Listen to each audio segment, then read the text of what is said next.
Sastra channel நேயர்களுக்கு நமஸ்காரம். அனுதினம் ஆனந்தம் நிகழ்ச்சியில் உங்கள் அனைவரையும் சந்திப்பதில் மிக்க மகிழ்ச்சி.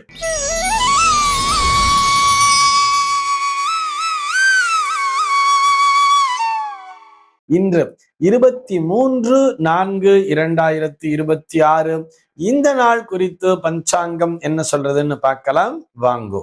இன்றைய தினம் பராபவ வருடம் சித்திரை மாதம் 10ஆம் தேதி வியாழக்கிழமை. திதி பார்த்தோம்னா வளர்பிறை சப்தமி திதி இரவு 8:49 வரைக்கும் இருக்கு. அதனைத் தொடர்ந்து வளர்பிறை அஷ்டமி திதியானது வந்து விடுகிறது. இன்னைக்கு நட்சத்திரம் பார்த்தோம்னா புனர்பூசம் நட்சத்திரம் இரவு 8:56 வரைக்கும் இருக்கு. அதனைத் தொடர்ந்து பூசம் நட்சத்திரம் என்பதும் வந்து விடுகிறது. இந்த நாள் முழுவதுமே ஒரு அமிர்த யோகம் கூடிய நாளாக அமைந்திருக்கிறது. இதுபோக பஞ்சாங்கத்திலே வரக்கூடிய யோகம் அப்படின்னு சொல்லி பார்த்தோம்னா இன்றைக்கு திருதி அப்படிங்கிற ஒரு நாம யோகத்தை கொடுத்திருக்கா. கரணம் பார்த்தோம்னா கரஜை அப்படிங்கிற ஒரு கரணம் காலையில 9:45 வரைக்கும் இருக்கு. அதனை தொடர்ந்து வணிஜை என்கின்ற கரணமானது வந்து விடுகிறது. இந்த நாளானது ஒரு சமநோக்கு நாளாக அமைந்திருக்கிறது. இன்னைக்கு என்ன ஸ்பெஷல் அப்படின்னு சொல்லி பார்த்தோம்னா இன்றைய தினம் அந்த குரு புஷ்ய யோகம் என்பதை கொடுத்திருக்கிறார்கள். திருக்கணித பஞ்சாங்க ரீதியாக புனர்பூசம் நட்சத்திரம் என்பது இரவு 8:56 முடிவடைந்து விடுகிறது. அதனைத் தொடர்ந்து பூசம் நட்சத்திரம் என்பது வருகிறது அல்லவா. இந்த வியாழக்கிழமை நாளும் இந்த பூச நட்சத்திரமும் ஒன்றாக இணைகின்ற நாளை குரு புஷ்ய யோகம் அப்படின்னு சொல்லி கொடுத்திருப்பா. ஒரு விசேஷமான நாளாக பார்க்கப்படுகிறது. அந்த இரவு 8:56 மேல் குறிப்பாக இந்த ஆராய்ச்சி மாணவர்கள் தங்களுடைய ஆராய்ச்சியிலே நிறைய விஷயங்களை கற்றுக்கொள்வதற்கு ஏதுவான நேரமாக இருக்கிறது. அந்த நேரத்திலே உங்களுடைய அந்த குரு PhDக்கு நீங்க யார ஒரு ஆசிரியராக தேர்ந்தெடுத்திருக்கிறீர்களோ அவரிடம் ஆசீர்வாதத்தினை பெற்றுக்கொள்ள வேண்டியது தொலைபேசியின் வாயிலாக கூட. அந்த நேரத்துல நீங்க அந்த ஒரு சப்ஜெக்டை பத்தி டிஸ்கஸ் பண்ணும் பொழுது உங்களுக்கு நிறைய தெளிவுகள் என்பது கிடைக்கும். குரு புஷ்ய யோகம் என்பது ஒரு ஞானத்தை தரக்கூடிய நேரமாகவே அமைந்திருக்கிறது. இதுபோக இந்த நாளானது ஒரு கங்கா சப்தமி நாள் என்று பஞ்சாங்கத்திலே கொடுத்திருக்கிறார்கள். இதுபோக சத்குரு தியாகராஜ சுவாமியினுடைய ஜென்ம தினமாகவும் இந்த நாளானது அமைந்திருக்கிறது. இது ஒரு வளர்பிறை சுப முகூர்த்த நாளாகவும் இருக்கிறது. ஆக இந்த நாளிலே எல்லா விதமான சுப நிகழ்ச்சிகளையும் செய்யலாம் என்பதற்காகவும் நினைவூட்டுகிறோம். இத்துடன் இந்த நாளானது வாஸ்து புருஷன் நித்திரை விடக்கூடிய நாளாகவும் அமைந்திருக்கிறது. இன்றைய தினம் அந்த பூமி பூஜை செய்வதற்கு நல்ல நேரம் சொல்லி பார்த்தோம்னா காலை 8:40 முதல் 9:10 அந்த பூமி பூஜையினை செய்துவிட வேண்டியது. சென்னையை பொறுத்தவரை இன்றைய தினத்தினுடைய சூரிய உதயம் என்பது காலை 5:55 சூரிய அஸ்தமனம் என்பது மாலை 6:19 சந்திர உதயம் என்பது பகல் 11:17 சந்திர அஸ்தமனம் என்பது இரவு 12:28 சம்பவிக்கிறது.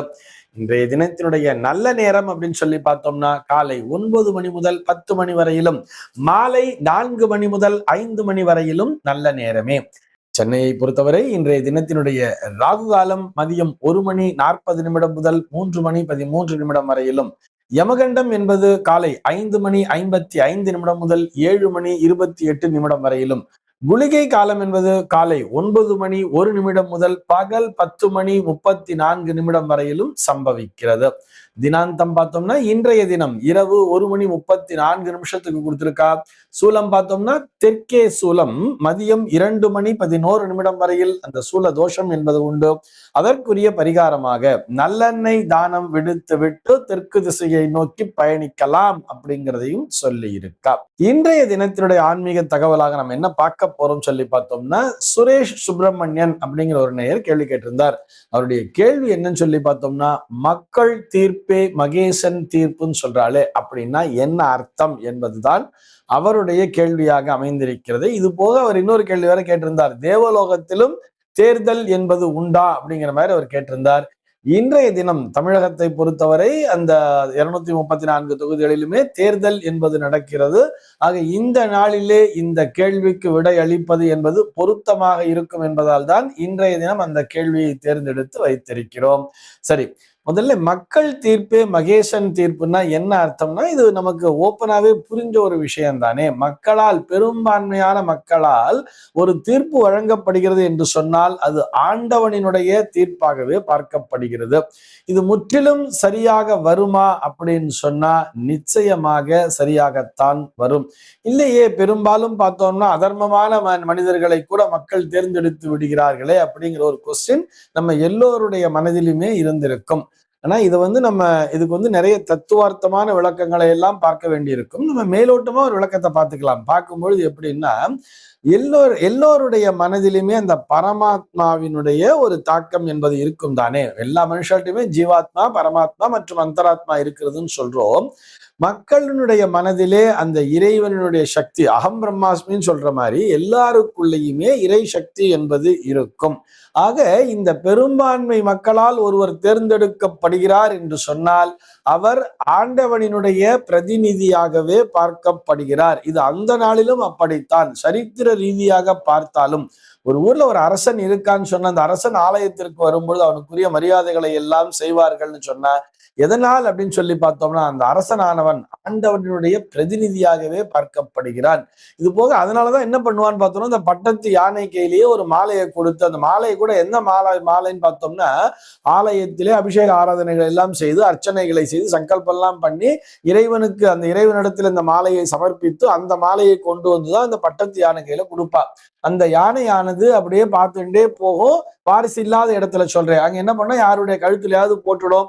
அப்படி அந்த பட்டத்து யானை யாருடைய கழுத்திலே மாலையை போடுகிறதோ அவர்தான் அந்த நாட்டினுடைய அரசனாகவே பார்க்கப்பட்டார் அல்லவா. அது எதனாலேன்னு சொன்னா அவர் ஆண்டவனினுடைய பிரதிநிதியாகவே பார்க்கப்பட்டார். அப்படித்தான் இந்த ஜனநாயகத்திலும் கூட. ஜனநாயகன் அப்படின்னு சொல்ற, ஜனநாயகம் இது ஏதோ அரசியல் நினைச்சுக்க போறீங்க. நீங்க ஏதோ ஜனநாயகன்னா ஏதோ ஒரு சினிமாவை பத்தி எல்லாம் பேச வரல. ஜனநாயகம், நாயகம்னு சொன்னா தலைவன் அர்த்தம் இல்லையா. ஜனங்களால் தேர்ந்தெடுக்கப்படக்கூடிய ஒரு தலைவனை பற்றித்தான் அது பேசுகிறது. ஆக மக்களினுடைய மனதிலும் அந்த இறை சக்தி என்பது இருப்பதால் பெரும்பான்மையானுடைய மக்களினுடைய ஆதரவை எவர் ஒருவர் பெற்றிருக்கிறாரோ அவர் ஆண்டவனினுடைய பிரதிநிதியாகவே பார்க்கப்படுகிறார். இது இந்த தேர்தலுக்கு மாத்திரமல்ல, பொதுவாவே சொல்றேன். மக்கள் எல்லோரும் சேர்ந்து ஒரு விஷயத்தை ஆதரிக்கிறார்கள் சொன்னா அதைத்தான் அரசாங்கமும் சட்டமாக கொண்டு வருகிறது. அதையும் புரிஞ்சுக்கணும் இல்லையா. நம்ம கவர்மெண்ட்ல ஒரு ஆர்டர் கொண்டு வரான்னு சொன்னா அது மக்களினுடைய நலன் கருதித்தான் இருக்கும். அதுவும் அந்த ஆதரவானது பெரும்பான்மையினுடைய மக்களினுடைய ஒரு ஆதரவை பெற்றிருக்கும். அந்த எல்லா மக்களும் சேர்ந்து, பெரும்பாலும் எல்லோரும் சேர்ந்து எங்களுக்கு இந்த ஒரு விஷயம் வேணும்னு சொன்னா அதுவே சட்டமாகவும் ஏற்றப்படுகிறது தானே. இது சாதாரணமா ஸ்கூல்ல இருந்து கூட பார்க்கலாம். இந்த விஷயம் யார் யாருக்கெல்லாம் வேணும், கை தூக்கு அப்படின்னு சொல்லுவா தெரியுமா டீச்சர்ஸ். இப்ப டூர் போலாமா வேண்டாமான்னு டிசைட் பண்றதுக்கு யார் யாரெல்லாம் டூருக்கு வரீங்க கை தூக்குங்கன்னு சொல்லும் பொழுது நிறைய மாணவர்கள் கை தூக்குனாங்கன்னு சொன்னா அப்ப நிறைய பேர் டூர் போகணும்னு ஆசைப்படுறான்னு சொல்லி அந்த ஸ்கூல்லயே ஒரு டூர் ப்ரோக்ராம் ஃபிக்ஸ் பண்ணுவா இல்லையா. இப்படி மக்களினுடைய தீர்ப்பு தான் மகேசனினுடைய தீர்ப்பு, அந்த ஆண்டவனுடைய தீர்ப்பு.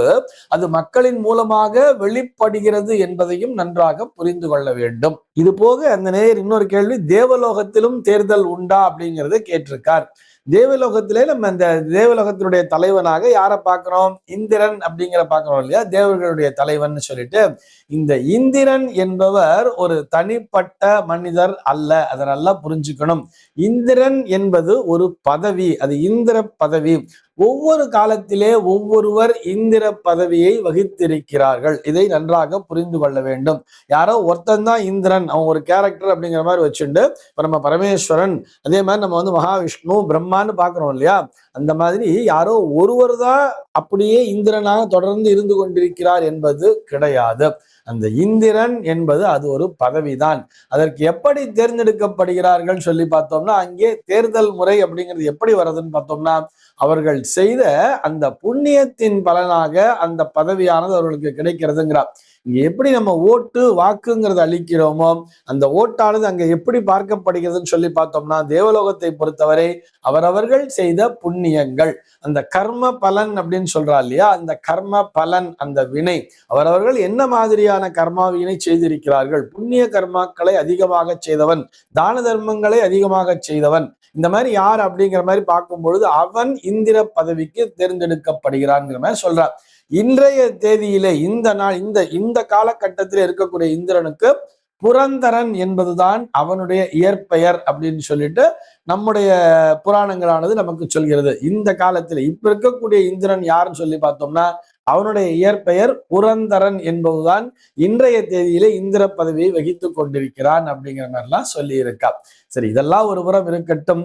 மக்கள் தீர்ப்பே மகேஷன் தீர்ப்பு என்பதை மனதிலே நிலை நிறுத்தி கொண்டு நம்ம எல்லாம் போய் ஓட்டு போட்டா என்ன ஆக போறது அப்படிங்கிற மாதிரிலாம் நினைச்சுக்காம, ஆமா போ நம்ம போய் போட்டாதான் நம்ம போடுறவன் தான் ஜெயிக்க போறானா அந்த மாதிரிலாம் இருக்காம, உங்களுடைய மனதிலே என்ன தோன்றுகிறதோ, யாருக்கு வாக்களிக்க வேண்டும் என்று தோன்றுகிறதோ அதை தவறாமல் வாக்களியுங்கள்.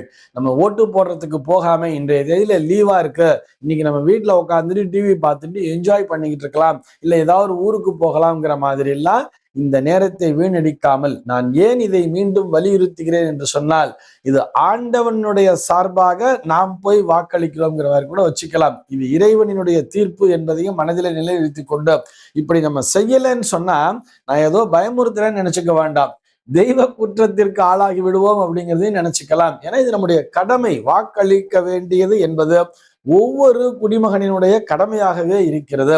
நம்ம அந்த மாதிரி நம்முடைய கடமையை செய்ய தவறினால் அதற்குரிய தண்டனை என்பது நிச்சயம் கிடைக்கத்தானே செய்யும். ஆக இதில் ஒரு குற்றமாகவே ஆகிவிடுகிறது. சட்டபூர்வமாக நம்ம வாக்களிக்கலாம், நம்மளை யாரும் தேடி வந்து நீ ஏன் ஓட்டு போடல, உன்னை அரெஸ்ட் பண்றேன்னு சொல்லி யாரும் நம்மளை கொண்டு அரெஸ்ட் பண்ண போறது இல்லை. இருந்தாலும் இது நம்முடைய கடமை. வாக்களிக்க வேண்டியது என்னுடைய கடமை. அது எந்த ஊரிலே இருந்தாலும் நான் அந்த ஊர்ல போய் கண்டிப்பா ஓட்டு போடணும் அப்படிங்கிறத நினைவிலே கொண்டு அவசியம் எல்லோரும் வாக்களிக்க வேண்டியது. உடல்நிலை சரியில்லாத நேரத்திலும் கூட நம்ம ஒன்றும் எமர்ஜென்சில போய் நம்ம ஒன்றும் ஐசியூல படுத்துட்டு இருக்க போறதில்ல. இன்னைக்கு கொஞ்சமாச்சும் எழுந்து நடக்க முடியும் இல்லையா, ஒரு ஆட்டோ வச்சுட்டாச்சும் போய் பக்கத்துல இருக்கக்கூடிய வாக்குச்சாவடியிலே அவசியம் எல்லோரும் வாக்களிக்க வேண்டியது. இது ஆண்டவனுக்கே நாம் செய்கின்ற ஒரு கடமையாக, இறைவனுக்கு செய்யக்கூடிய ஒரு தொண்டாகவே நாம் அதனை பார்க்க வேண்டும். நாம் தேர்ந்தெடுப்பது என்பது இறைவனினுடைய ஆணை. அந்த மக்கள் தீர்ப்பு தான் மகேஷன் தீர்ப்பு. மக்கள் மூலமாகத்தான் இறைவன் அந்த தீர்ப்பினை எழுதுகிறார் என்பதால், அந்த தீர்ப்பினை எழுதக்கூடிய பேனாவாக நாம் இருப்பதால் அவசியம் நம்முடைய கடமையை எல்லோரும் தவறாமல் செய்ய வேண்டியது. இந்த தகவலோடு இன்றைய தினம் உங்களிடமிருந்து நான் விடைபெற்றுக் கொள்கிறேன். மீண்டும் உங்கள் அனைவரையும் நாளைய தினம் ஒரு புதிய தகவலோடு சந்திக்கிறேன். அன்பர்கள் அனைவருக்கும் அனுதினமும் ஆனந்தமாய் அமைய பிரார்த்திக்கிறேன்.